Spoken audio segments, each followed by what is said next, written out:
तेल, बटर, कांदा, मिरची छान परतवून घेऊ. कोथिंबीर टाकून परतवून घेऊ. आता त्यात टोमॅटो ॲड करू. टोमॅटो एकदम बारीक चिरलेला आहे.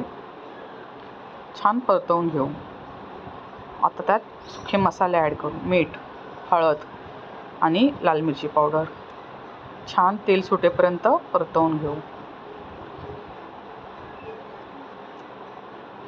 रेसिपी आवडत असेल तर लाईक, शेअर आणि सबस्क्राईब करायला विसरू नका. छान मसाले तेल सुटेपर्यंत परतवून घेतले. त्यात फोडून अंडी टाकू. छान अंडी टाकून घेतली. मिक्स करून घेऊ.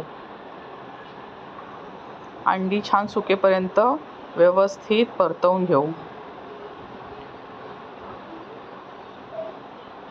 रंग बघू शकता किती छान आलेला आहे. आता आपण त्यात मीठ टाकू चवीनुसार. परतवून घेऊ. कोथिंबीर टाकू. सर्व करू पावासोबत. अप्रतिम.